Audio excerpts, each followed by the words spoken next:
Kate Mila Falcha. Welcome to Irish Granny Helen. I have an interesting story today. I'm going to appear a little fixated on unexplained disappearances, but they are the great mystery. This is a particularly sad story because not only of the young person who is missing, but the family around him. Kind of astounding how a solid, seemingly happy, healthy family unit can just by circumstance disintegrate in a very couple of short years. So I want to talk about the very odd disappearance of a young man named Brian Shaffer, who was a medical student, very handsome young man. If you look at the pictures, soon to be engaged, if the rumors are correct. So anyway, let's talk about this. He was born February 25th, 1979 in Pickerton, Ohio, which is outside the city of Columbus. He's been missing since the early morning of April the 1st, 2006. That was the last time he was seen on closed-circuit television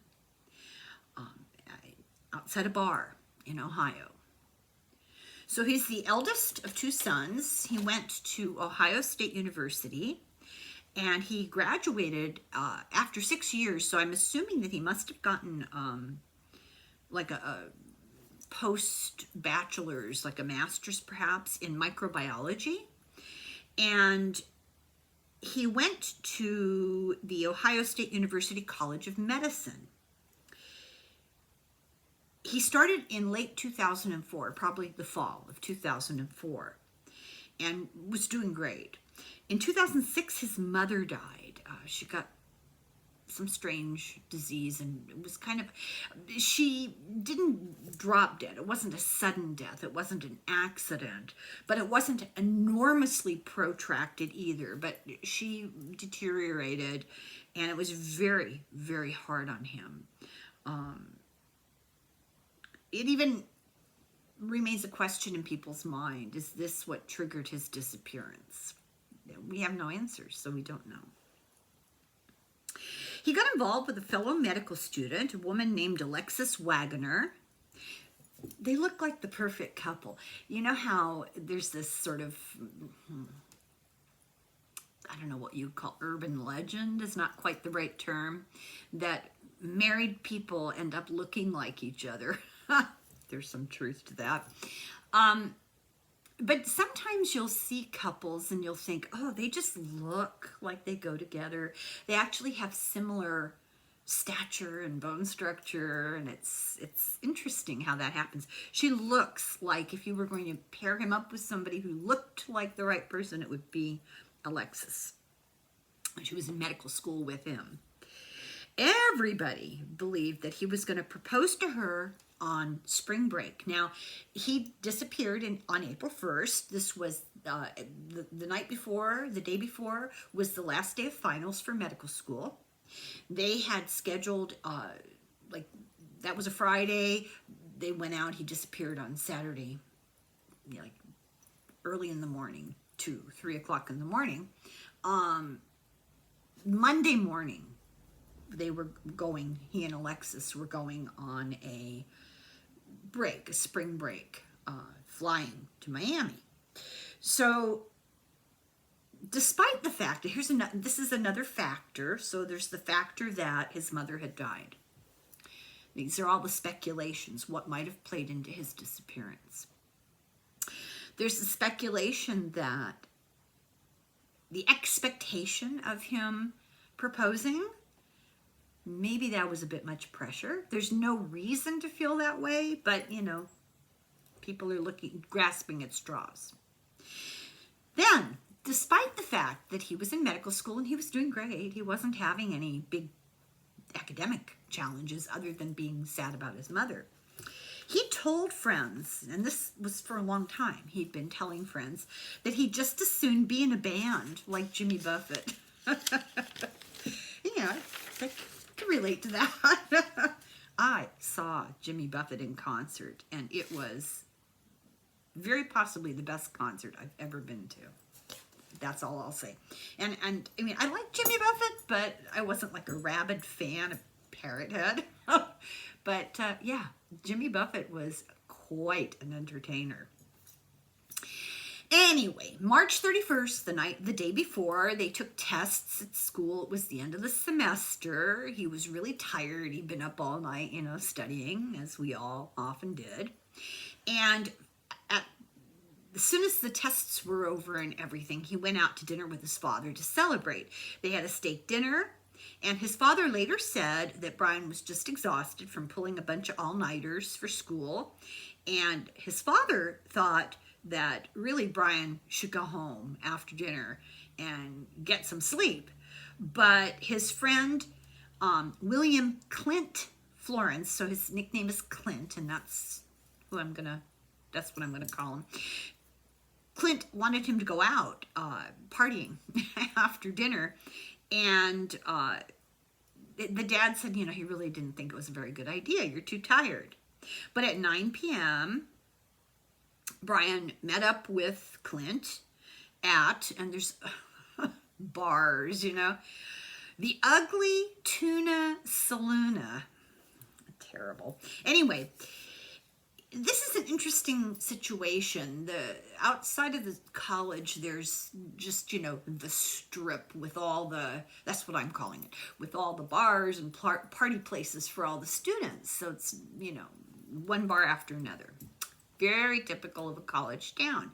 And lots of milling about on the street. People in and out of the bars, running into friends, walking, take a drink, go to the next bar, take a drink, go to the next bar. But the Ugly Tuna Saloon was a little different. It was inside, I guess you'd call it like a mall type situation. You had to go into a building and up escalators. At the top of the escalator was the entrance to the bar. I know this because I've seen the CCTV film, and you can watch him and his friends coming up on the escalator. And then later when they left, but we'll talk about that. So they go to this Ugly Tuna Saloon, which is inside a complex, just across from a big indoor escalator. And at 10 o'clock, he called Alexis. They have this on his cell phone. And reconfirmed they're going to meet up on Monday. They're going on their trip. They said, I love you. Everything was good. She had gone to Toledo right after finals to be with her family for 2 days before they went on the Miami trip. So then Brian and his friend Clint went bar hopping. They went down, and this is called the Arena District. So what they did is they went to a bar, had a shot, went to the next bar, had a shot, went to the next bar. And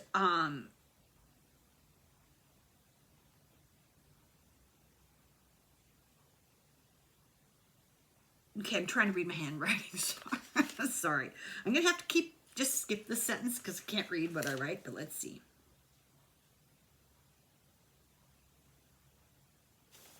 So there's a young woman named, I can't read, who's a friend of Clint's, and she gave them a ride back from this one place. They worked their way, they drank their way down to this one bar, met up with her, and she drove them back to the Ugly Tuna Saloon.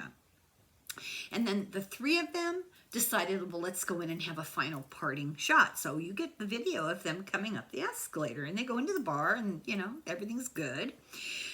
Then they decided it was time to leave. And on the way out, they kind of got separated from each other in the crowd because it was last call, You can see him being spoken to by two young girls, two young women. Obviously, they look like students. They look no different than anybody else in the crowd. Did he know them? Nobody knows. So they gesture or talk to him, and you can see him sort of stop in his tracks and turn and acknowledge them, and he goes off in their direction, and then they're off camera, and that's the last time he was seen. So the bar closed at 2. His friends are out there at the head of the escalator where we've seen him now on camera walk off with these two young women. They're hunting around in the crowd for him. They can't find him. And finally, they say, oh, well, he must have gone home alone. So later that weekend, his father and Alexis, his girlfriend, tried multiple times to call him, and he never answered. And on Monday, he never showed up for the air flight to Miami, and she reported him missing to the police. The police began their investigation at the Ugly Tuna. I can't say the name without laughing. They knew he was inside this complex. It's called the South Campus Gateway. This whole area, the Gateway complex that they were inside itself, and the neighborhood around it are considered not so good. And as a result, there were a ton of security cameras everywhere. So they see the three come up on the escalator about 1:10, and at about 1:55, they see them exit, and Shaffer moves off camera, and they lose track of each other, and he's never seen again. There is no more CCTV of him leaving. There should be. There were cameras.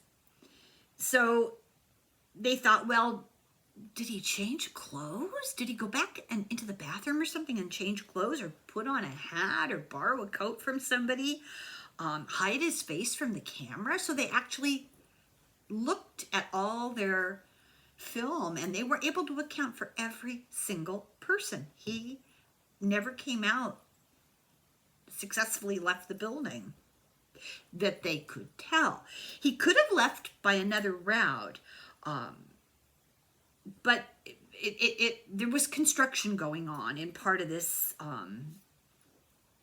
complex, indoor complex, and it was forbidden. You weren't supposed to go in there. It was off limits.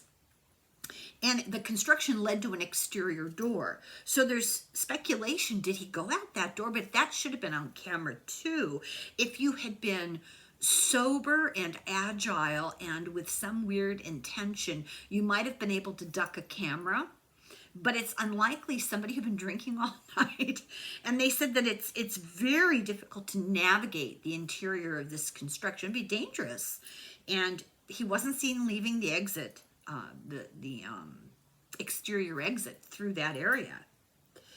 So one of the things they do mention, and they say that it's very possible that the cameras were panning, and that he just somebody got lucky and he went out and the camera missed him. That is possible, and we can't deny the reality of the fact that that is possible. He could have left and the cameras just missed him. Really unlikely, but possible. If you remember the disappearance of Jennifer Kesse, they saw someone park her car and walk away, and the unbelievable luck that person, every time the camera took a shot, because it was still shots, every time the camera took a shot, that person was blocked by the bars of a fence. Unbelievable luck. So the cops tried videos from up and down the street. They went to all the bars up and down the area. Exterior cameras, interior cameras. Absolutely no trace of them at all. They used dogs. No trace of them at all. They checked every trash can, every alley, they looked everywhere. No trace of him at all. They put up posters, and he's a distinctive looking person. He's handsome. If you saw a poster of him on a telephone pole, you'd probably look twice. He had an unusual fleck in his eye, which stands out when you look at his eyes. And then he had this tattoo, which I found absolutely meaningless, but apparently it is distinctive. Pearl Jam, the group, apparently they had an album with a cover, and he has a tattoo of the cover. That's all I know. So the cops even went into the sewer system. Oh, I should tell you that the name of the Pearl Jam cover that he has, the tattoo, is Alive. I just thought, oh, that's an interesting little bit of synchronicity. Anyway, the cops even checked the sewer system. So his apartment was 6 blocks away from this bar area, and they searched the area of his apartment. His car was there. It had never been touched. It hadn't been moved. So I had a comment to write about this little fact here. It said that the cops eliminated foul play or an accident, and I wrote, seriously? How can you do that? How can you eliminate that? He was fairly inebriated. I suppose they're doing it because they don't have a body. But we're going to talk a little bit more about that. So the question that some people ask is, did he leave intentionally to grieve his mother's death? There's no real evidence of that. It wouldn't seem like he would have reason. She'd been dead now for, I don't know exactly how many months, but it wasn't really recent. And he was very much invested in medical school and his relationship. There was no reason to believe that he wasn't invested in those things. So everybody who was asked, and they asked everybody associated with him to take a polygraph, and the only one who refused was Clint. Red flags. They found the two young women in the video that he spoke with, and they offered to take a polygraph test. But in 2009, they let it be known that they were never administered. But they did offer, so. Alexis Wagner called his phone. This is very sad. This is why I like to highlight disappearances when I can, because they're unresolved. And for us, they're just a mystery, something to watch on TV, late at night. For family and friends of the person who's missing, this is an ongoing nightmare. It never ends. They are left with their speculation and their fears for the rest of their lives. It's purgatory. It's hell. It's a special kind of hell. So his fellow medical student, soon-to-be fiancé, called his phone every single night after he disappeared for a very long time, and it always went straight to voicemail. Until one day it didn't, and it rang, and it rang, and it rang. So there was sort of frantic interest in this, but the phone company said that computer could glitch and that might happen. So they didn't think it was anything important whatsoever. Many tips came in, even Pearl Jam, giving a concert, stopped the music and asked for people, if they knew anything, to call the police during the concert that they were doing. There have been all kinds of sightings. Michigan, Texas, Sweden, people thinking they've seen somebody who looks like him. His father went to a psychic, and she said, this is what psychics always say. You'll forgive me to say this, but his body is near or in water, near a bridge. And so the father and Brian's brother started searching for him and some friends around the Olentangy River, near campus, because there was a river near campus. And of course, they had no luck. Now, this is where his disappearance becomes part of a larger issue. The briefly, it says, considered him as a possibility for being one of the smiley face murders. But eventually, the Columbus law enforcement, the FBI, say no, they don't think so. So what were the smiley face murders? I looked this up. I've heard about this a lot, so I knew that this was going to be an issue here. There's a theory, and it's a theory that's put forward now pretty aggressively, constantly being researched by a couple of retired New York City detectives, Kevin Gannon and Anthony Duarte, and a Dr. Lee Gilbertson, who is a criminal justice professor. And their theory is that there is, he's also a gang expert at St. Cloud State University. St. Cloud, didn't we just talk about that with Jody Husen's case? Interesting. So their theory is that 45 young men have been found dead in water or missing across the Midwest between the late 1990s and the 2010s. There's a dispute. Law enforcement says, they drowned. These retired detectives and this doctor say, no, they didn't drown. But they have been the victim of at least one or two working together serial killers called the smiley face killer. So why that term? Police suddenly realized they were finding kind of a pattern. And, the human mind loves to seek out patterns. And if you're interested in true crime, it's really important to acknowledge that we're looking for patterns and creating patterns that may not be relevant. However, they were finding the bodies or the disappearances of young men near large bodies of water, usually urban access to a river. And on some infrastructure close by, they would find graffiti of a smiley face. And there began to be a consistency of those equations, the missing person or the body of water, the smiley face. And very often the young person would be out partying, probably inebriated is the implication, and fell in the water is what some police want to say. Make a good victim is what other people want to say. So this graffiti would be either where the body was dumped or whatever. In more than 12 cases, it's a definite. That's exactly the association.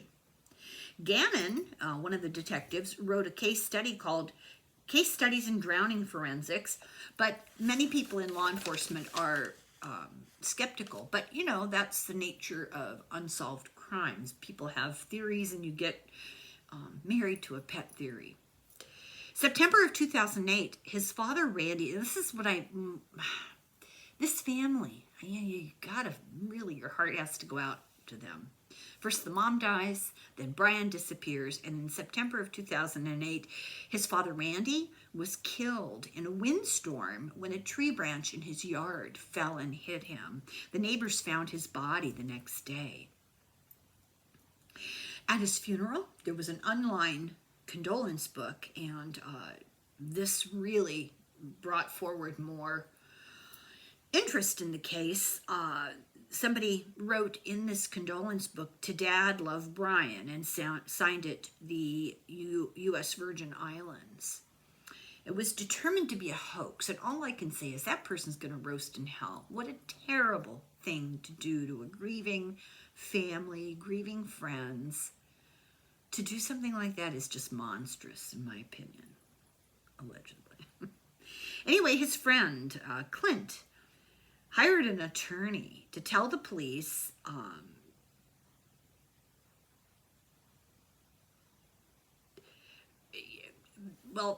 to argue with the police. Why should I take a polygraph? You think he's still alive. You said it wasn't an accident. You said he didn't drown. You said that you think he's still alive somewhere. Why bother me about taking a polygraph? And through the attorney said there's no value in him taking a polygraph.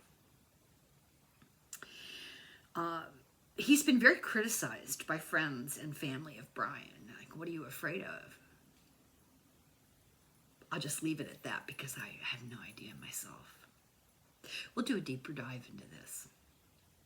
Brian's brother has said, "I've always thought that he meaning Clint, definitely knows something and just won't come forward with it." He thinks that Brian is alive, and his friend Clint knows that. And that's the secret.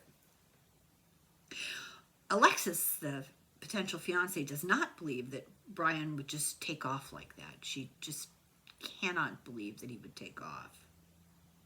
So in 2014, they were still getting 2 tips a month from Crime Stoppers. There are over 4 boxes of files in the police department. There was an extensive review of the exit videos to rule out, like I said, rule out disguises or something weird going on. So the cops say they have 3 theories of what might have happened, and they're not telling what those theories are. We'll have to look into that. In 2019, a homeless man in Tijuana was reported to the police as, oh, I think that's Brian. It looks just like him. So the FBI did facial recognition, and in 2020, they ruled out it's not Brian. In 2021, they created an age progression photograph of him. He would be 42 years old today. Because of his death, well, death, that's the wrong word, because of his disappearance, his father and friends of the family had a statewide protocol established, a law about how these crimes would be researched, or these mysteries would be researched, to establish consistency and a sense of urgency and a sense of cooperation between departments, small police departments, like when should they reach out for help from bigger agencies. That's the mysterious disappearance of Brian Shaffer, and it is one of those ever-recurring stories on podcasts and on the internet. People are flummoxed by this. It's a true mystery. We'll look into it a little more on my Substack. But I just strongly recommend that if you're really interested, there are podcasts that cover it. The easiest way to not miss anything is go on Google, Google his name, and Google podcast episodes, and it lists them, tells you all of them. So that's it for me for today. This is your True Crime Report. My heart goes out to the family. As always, my heart goes out to the family. This is very hard. We'll take a little look at this in a minute here. So after you're done watching this, come to my Substack. Join us, won't you? Thank you very much for watching. I so appreciate the support. There's been a lot of enthusiasm for some of the new content. I won't tell you what I'm planning to do next, but I've got something else up my sleeve. And in the meantime, I just really value everyone who subscribes. Check your subscriptions. And I truly appreciate it, and I truly appreciate the feedback. 99.99% of it is good, so that's okay. And thank you very much. Slán go fóill. Slán.